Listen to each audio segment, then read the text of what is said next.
Hi, Tanna Marshall here with your Feel Good Friday message. And today, in our little well-being series, I want to talk to you about food. And I'm sure many of you, like me, probably love it and have probably struggled with it just as much as you have loved it. I have been dealing with this my whole life. I started to gain weight when I was about 7. We were going through some family issues, and I didn't realize it at the time, but food was my comfort, made me happy, made me feel safe.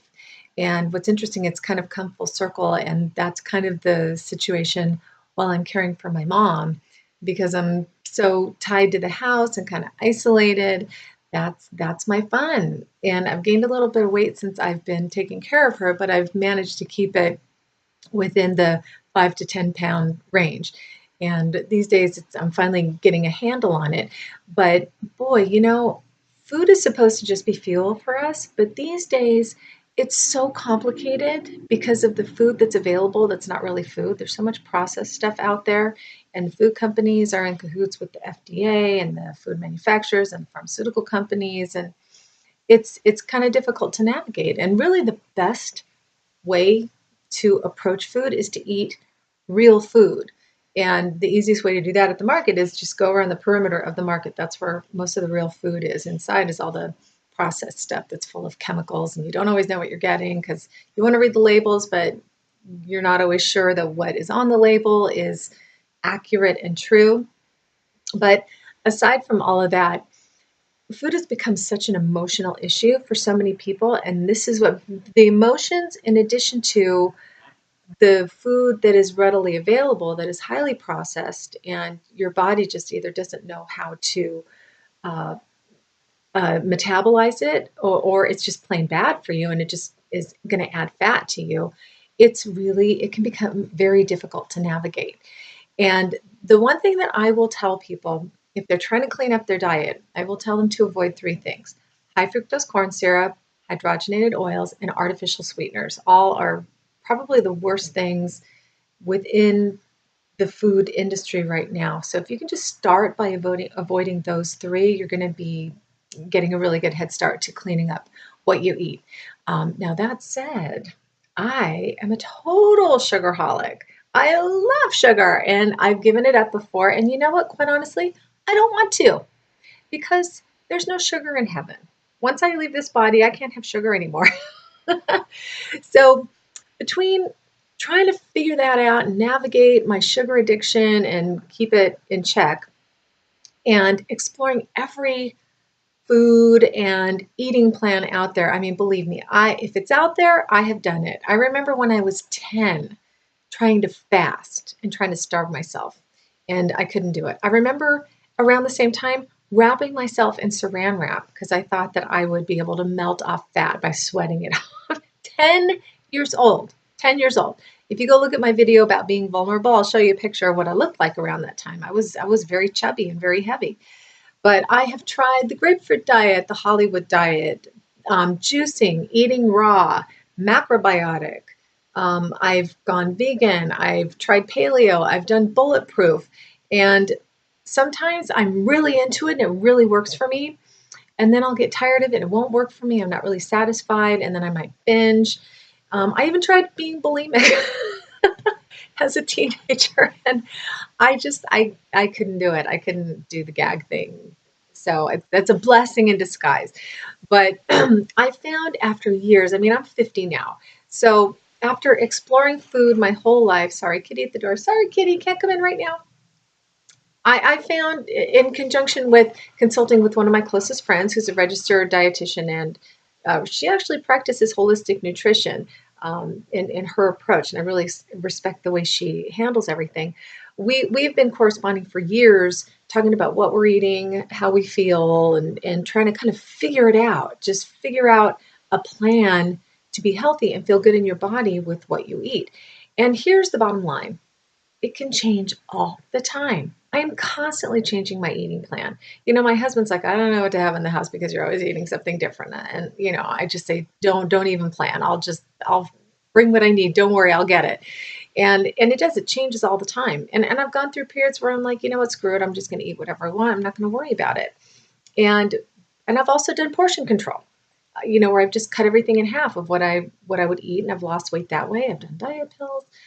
But what works best for me that I found, and it's finally helping me get a handle on this, is to personally for me, intermittent fasting works where I only eat within a 6 to 8 window period of the day. I'll usually have my coffee in the morning, and my coffee it's bulletproof coffee. I'm not doing the whole bulletproof coffee drink with the butter right now, but I have and I love it. It's really good. But their coffee itself, it's very clean, it's organic, it's healthy, and the flavor is just incredible. So I use the actual coffee grounds from the Bulletproof brand.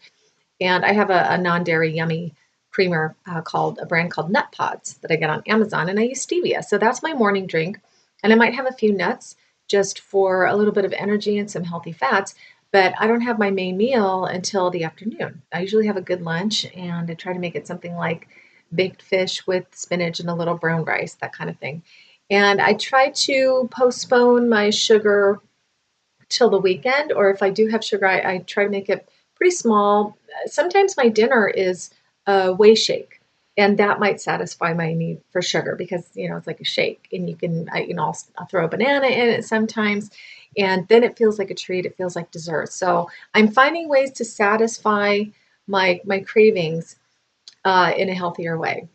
But I have to address the emotional issues too, and so I've done tapping on that, and I've just tried to stay conscious of what I'm eating and why I'm eating. Like, how am I feeling right now? Do I really want this cookie?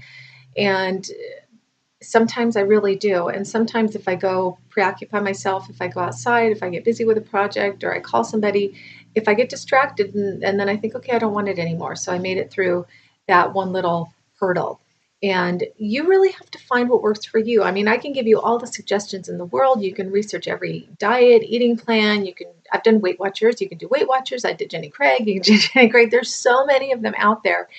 And some of them work for people long term. I tend to try things all over the place. So, and as I said, my conclusion is you just have to go with what feels good. Here we go again, back to why we're here every Friday, Feel Good Friday.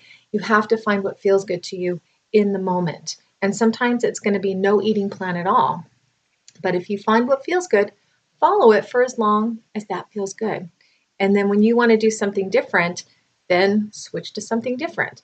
And just do your best all the time.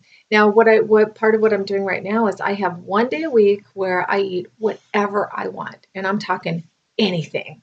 And last weekend, I mean, even when I give myself that free day, sometimes I'll still try to be good and try to do the healthiest version of the bad thing that I want. And last weekend, I did not hold myself back at all. There was a commercial for Little Caesars deep, deep dish stuffed crust pizza. And I was like, oh, I want that. So I had that and some Ben and Jerry's ice cream. And that is what I had. And there was so much of the pizza because it only comes in one size. I had that for 2 days, but the next day I ate less. I ate earlier in the day. So I had more of the day to work it off. But you know what? I thoroughly enjoyed it and it was so good. So I got my little sugar fix. Usually my treat on the weekend is a cupcake. And cupcakes are a huge part of my diet. Cupcakes and cake. When my birthday rolls around, I always order a cake that's bigger than what I need so that if we're sharing it with people, there's always a lot of leftovers for me to eat by myself. Because I love cake. I could eat it all day, every day. I can't get enough of it. But so, I've kind of found my balance and what works for me. So have you found what works for you? If you have, great. Maybe you don't even have any eating issues. And if you do, God, that's great. Good for you. Because I think most people do. And it's just dealing with everyday stress. It's a way to relieve stress. It's a way to cope. It's a way to deal with emotions. Sometimes we'll eat if we're lonely, if we're bored. I remember in the past few years when I was really first tied to the house 24 hours a day with my mom, when I realized, oh my God, I can't leave her alone. And now I've got to be here all the time. I used to think about eating something sweet and get excited about it and think, oh my God, it's going to be fun to eat that. That was my mindset. It's going to be fun to eat this. And it is, but not all the time. So I've spent years just trying to figure out the food thing in general. And then the past few years trying to figure it out with my mom because I don't have the distraction of going out to a job or to work or interacting with people.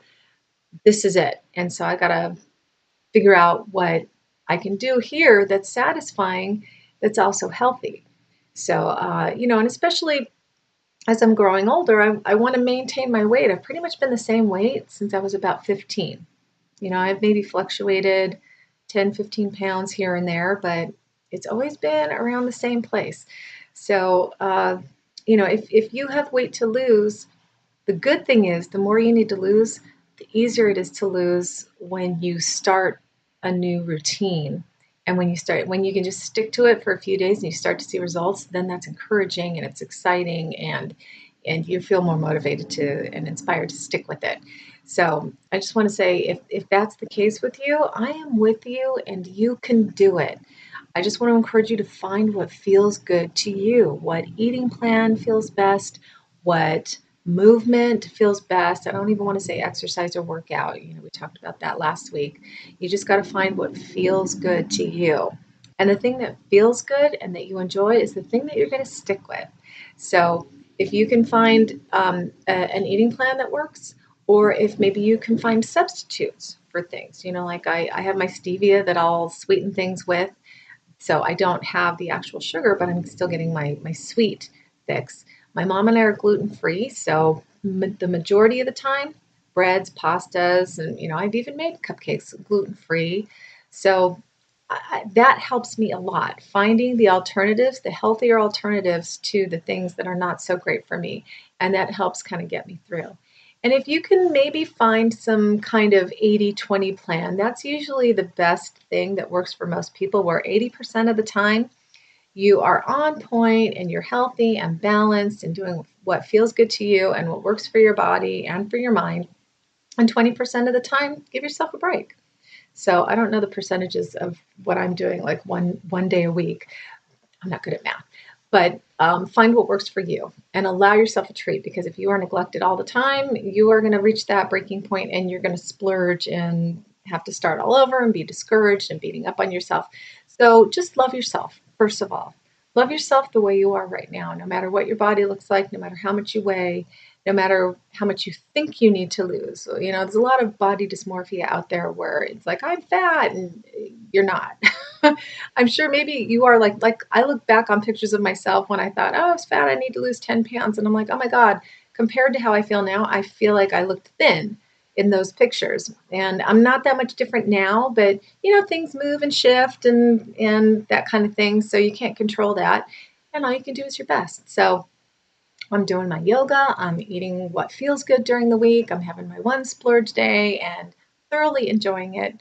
And that's what I would encourage you to do too. When you have that splurge day, when you decide to have something, be conscious of enjoying that thing and really savor it, because that's just going to flood your body with all those feel good hormones and chemicals, and then it's not going to be packed on as this heavy negative weight, because heavy feelings can manifest as heaviness in your body. So try to keep it light, and when you do enjoy and splurge, be light about it, be happy, enjoy it, savor it, and I'm sure that you will feel different.